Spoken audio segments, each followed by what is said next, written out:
আমি পুনে পুনে যাব বিচাৰিছোঁ আমি মানকাছাৰ আমাৰ অসমৰ একদম পশ্চিম সীমান্ত এটা সমষ্টি মানকাছাৰলৈ গৈছোঁ আৰু তাত উপস্থিত আছে আমাৰ সাংবাদিক কবিন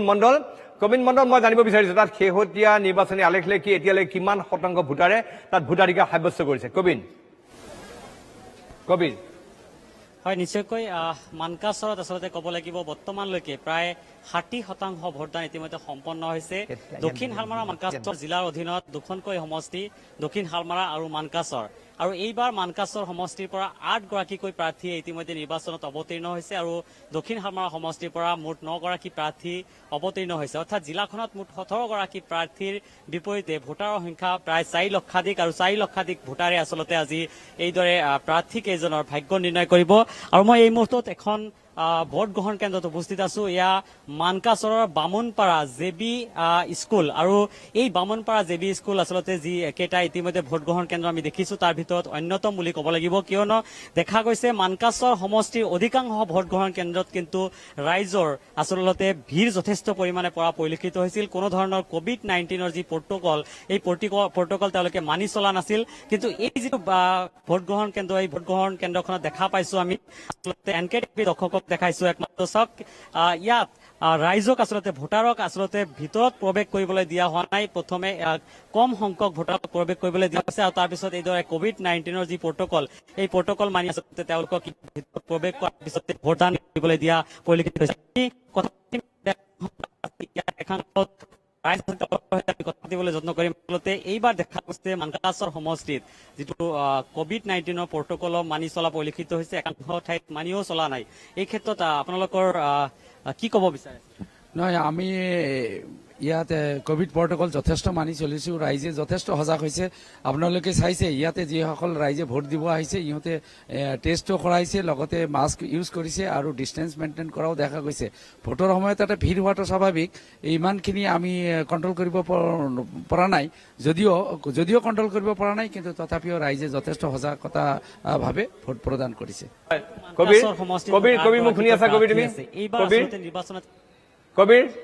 কবিৰ মই এইকথা জানিব বিচাৰিছো আচলতে মানকাছা এটা আওহতীয়া এটা এলেকা দুৰ্গম প্ৰান্ত বুলি ক'লো ভুল নহয় ৰাস্তা ঘাটৰ অৱস্থা শোচনীয় মানকাছৰত এইবাৰ নিৰ্বাচনী ইছ্যু কি হৈছে মানে এই অকল যিটো বিভিন্ন সময়ত বহুতে বিচাৰিছে হিন্দু মুছলমানৰ যিটো ধৰ্মীয় ভোট বিভাজন বা অন্য কিবা কি ইছ্যু কি হৈছে তাত মানকাছৰত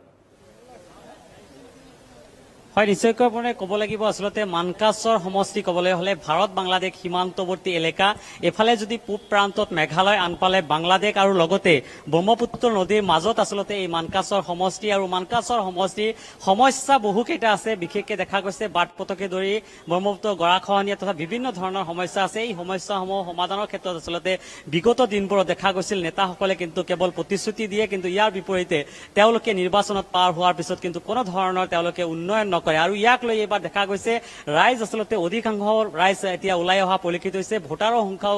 ভোটদানৰ সংখ্যাও যথেষ্ট পৰিমাণে বৃদ্ধি পোৱা পৰিলক্ষিত হৈছে আশা কৰা ধৰণে আচলতে 90%তকৈ অধিক ৰাইজে এইবাৰ ভোটদান কৰিব বুলি আশা কৰা হৈছে কিয়নো ৰাইজে আৰু কবিৰ কাৰ মাজত মূল প্ৰতিদ্বন্দ্বিতা হৈছে সমষ্টিটোত হয় নিশ্চয়কৈ আপুনি ক'ব লাগিব এইবাৰ মানকাছৰ সমষ্টিত আচলতে মিত্ৰজোঁট যিগৰাকী প্ৰাৰ্থী আছে অগপৰ প্ৰাৰ্থী জাবেদ ইছলাম আৰু লগতে মহাজোঁটৰ যিগৰাকী প্ৰাৰ্থী AIUDFৰ আমিনুল ইছলাম AIUDF দলৰ কেন্দ্ৰীয় সাংগঠনিক সম্পাদক আৰু এই দুগৰাকী প্ৰাৰ্থীৰ মাজতে আচলতে মূল প্ৰতিদ্বন্দ্বিতা হ'ব মানকাছৰ সমষ্টিত কিন্তু কোনে শেষ হাঁহি মাৰিব সেয়া 2 মে পাছতহে ফলাফল ওলাব আৰু এটা কথা ক'ব লাগিব দক্ষিণ হালমাৰা সমষ্টিও কিন্তু অন্যতম এটা সমষ্টিখনত প্ৰায় 80% এলেকা আচলতে চৰাঞ্চল আৰু ব্ৰহ্মপুত্ৰ নদী আৰু ইয়াৰ মাজতে ভোটাৰসকল দেখা গৈছে যথেষ্ট পৰিমাণে তেওঁলোকে ভোটদান কৰি থকা পৰিলক্ষিত হৈছে ইতিমধ্যে প্ৰায় 60% ভোটদান তেওঁলোকে সম্পন্ন কৰা পৰিলক্ষিত হৈছে আৰু দক্ষিণ হালমাৰা সমষ্টিটো ক'ব লাগিব আচলতে মহাজোঁটবন্ধনৰ যিগৰাকী কংগ্ৰেছৰ যিগৰাকী প্ৰাৰ্থী বিধায়ক ৱাজেদ আলী চৌধুৰীৰ সৈতে এগৰাকী নিৰ্দলীয় প্ৰাৰ্থী আছে নিৰ্দলীয় প্ৰাৰ্থী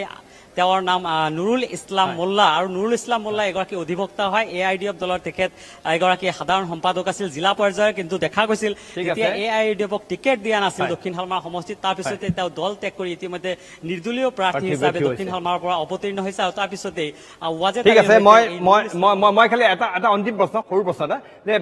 দক্ষিণ হালমাৰা সমষ্টিৰ মানকাছাৰলৈ যিটো গোৱালপাৰা বা যিটো সংযোগী পথ পথটোৰ অৱস্থা অত্যন্ত বিধ্বস্ত আছিলে এই গোৱালপাৰা মানকাছাৰ সংযোগী পথটোৰ অৱস্থা এতিয়া কি হৈ আছে মানে আমাৰ যাতায়াতৰ উপযোগী হৈছে নাই হয় নিশ্চয়কৈ পুনৰ ক'ব লাগিব আচলতে দেখা গৈছিল মানকাছৰ সমষ্টিবাসী ৰাইজ সদায় এটাই দাবী উত্থাপন কৰি আহিছে যেতিয়া চৰকাৰ যেতিয়া এইবাৰ বিজেপি চৰকাৰ যেতিয়া আহিছিল সেই সময়তে মুখ্যমন্ত্ৰী সৰ্বানন্দ সোণোৱাল নিজে মানকাছৰ সমষ্টিত প্ৰথমবাৰৰ বাবে আহি তেওঁ কৈছিল আচলতে তেওঁ মেঘালয়তে আহিব লগা হৈছিল আৰু তাৰ পিছতেই কৈছিল মানকাছৰৰ পৰা হুকিয়াকে আচলতে দক্ষিণ হালমাৰা সমষ্টি হয় জলেশ্বৰ সমষ্টি হয় গোৱালপাৰালৈ এখন হুকিয়াকৈ পথ নিৰ্মাণ কৰি দিয়া হ'ব বুলি ইতিমধ্যে প্ৰতিশ্ৰুতি দিছিল কিন্তু দেখা গৈছিল বিগত প্ৰায় 5টা বছৰে কিন্তু এই প্ৰতিশ্ৰুতি এতিয়ালৈকে ৰক্ষা হোৱা নাই এই ক্ষেত্ৰত এতিয়া মানকাছৰ সমষ্টিৰ যিসকল ঠিক আছে কবিৰ ধন্যবাদ কবিৰ ওচৰত মই পৰৱৰ্তী সময়ত আকৌ যোগাযোগ কৰিবলৈ চেষ্টা কৰিম কবিৰ এটা গুৰুত্বপূৰ্ণ কথা ক'লে যে দক্ষিণ হালমাৰা যিটো সদৰ চহৰ মানকাছাৰ এখন ঐতিহাসিকভাৱে এখন সমৃদ্ধ এখন নগৰ বুলি ক'ব লাগিব তাত মিৰিজুমলাৰ কবৰস্থান আছে তাত কামাখ্যা মন্দিৰ আছে কিন্তু কামাখ্যা গোৱালপাৰাৰ পৰা মানকাছাৰ সংযোগী যিটো পথ অত্যন্ত বিধ্বস্ত এনেকুৱা বিধ্বস্ত পথ অসমত ক'ৰবাত আছে নে মোৰ সন্দেহ আছে ধন্যবাদ এই পথটো আজি 5 বছৰেৰো আজি কোপতি তাৰ মেৰামতি নহ'ল মই অভিনৱৰ ওচৰত আহিছোঁ অভিনৱ প্ৰথম দুটা পৰ্যায়ৰ নিৰ্বাচনকে এইবাৰ নিৰ্বাচন কিবা পৃথক কি পৰিলক্ষিত হৈছে মই আপোনাৰ প্ৰশ্নটোৰ উত্তৰ দিম কিন্তু তাৰ আগতে যিহেতু আপুনি মানকাছাৰৰ পথৰ কথা ক'লে মই সেইবাবে আৰু এটা কথা ইয়াতে এড কৰিব বিচাৰোঁ আজিৰ পৰা 3 মাহৰ পূৰ্বে মই আৰু মোৰ বন্ধু এগৰাকী আমি মানকাছাৰ চাউথ চালমাৰালৈ ভ্ৰমণ কৰিছিলোঁ আমি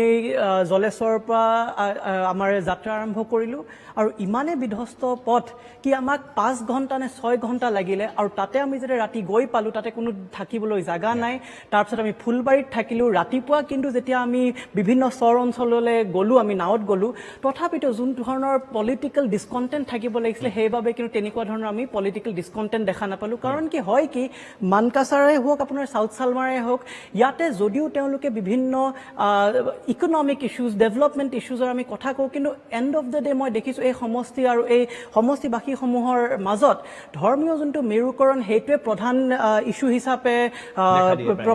ইছ্যু হিচাপে দেখা দিয়ে আৰু যিহেতু ইয়াতে AIUDF আৰু কংগ্ৰেছ এতিয়া একেলগে নিৰ্বাচন খেলিছে সেইবাবে তাতে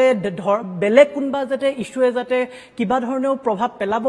মোৰ মনে নধৰে ইয়াতে আকৌ আপুনি যদি মানকাছাৰত চাই মানকাছাৰত জাভেদ ইছলাম বহুত শক্তিশালী প্ৰাৰ্থী কিন্তু তাতো আৰু এটা কথা হৈছে কি যোনজন কংগ্ৰেছৰ চিটিং MLA আছিলে যদিও তেওঁ 7,000 ভোটৰ ব্যৱধানত লাষ্ট টাইম জিকিছিলে তথাপিতো কিন্তু তেওঁক চিটৰ পৰা ডিপ্ৰাইভ কৰা হ'ল বহুতে ক'ব বিচাৰে কি তেওঁ তলে তলে অলপ গাঁত খান্দিবলৈ চেষ্টা কৰিছে কিন্তু সেইটোৱেও যে কিবা বেলেগ ধৰণৰ ফল দেখাব পাৰিব মই সেইটো নাভাবোঁ আপোনাৰ প্ৰশ্নটোলৈ যদি এতিয়া ঘূৰি আহোঁ এই পৰ্যায় হৈছে মোৰ বাবে এই পৰ্যায় হৈছে কংগ্ৰেছ আৰু AIUDFৰ পৰ্যায় তেওঁলোকে যদি অসমত চৰকাৰ গঠন কৰিব বিচাৰে এই পৰ্যায়ত তেওঁলোকে কমেও 30টা চিট লাভ কৰিব লাগিব আৰু তেতিয়াহে তেওঁলোকে চৰকাৰ গঠন কৰিব পাৰিব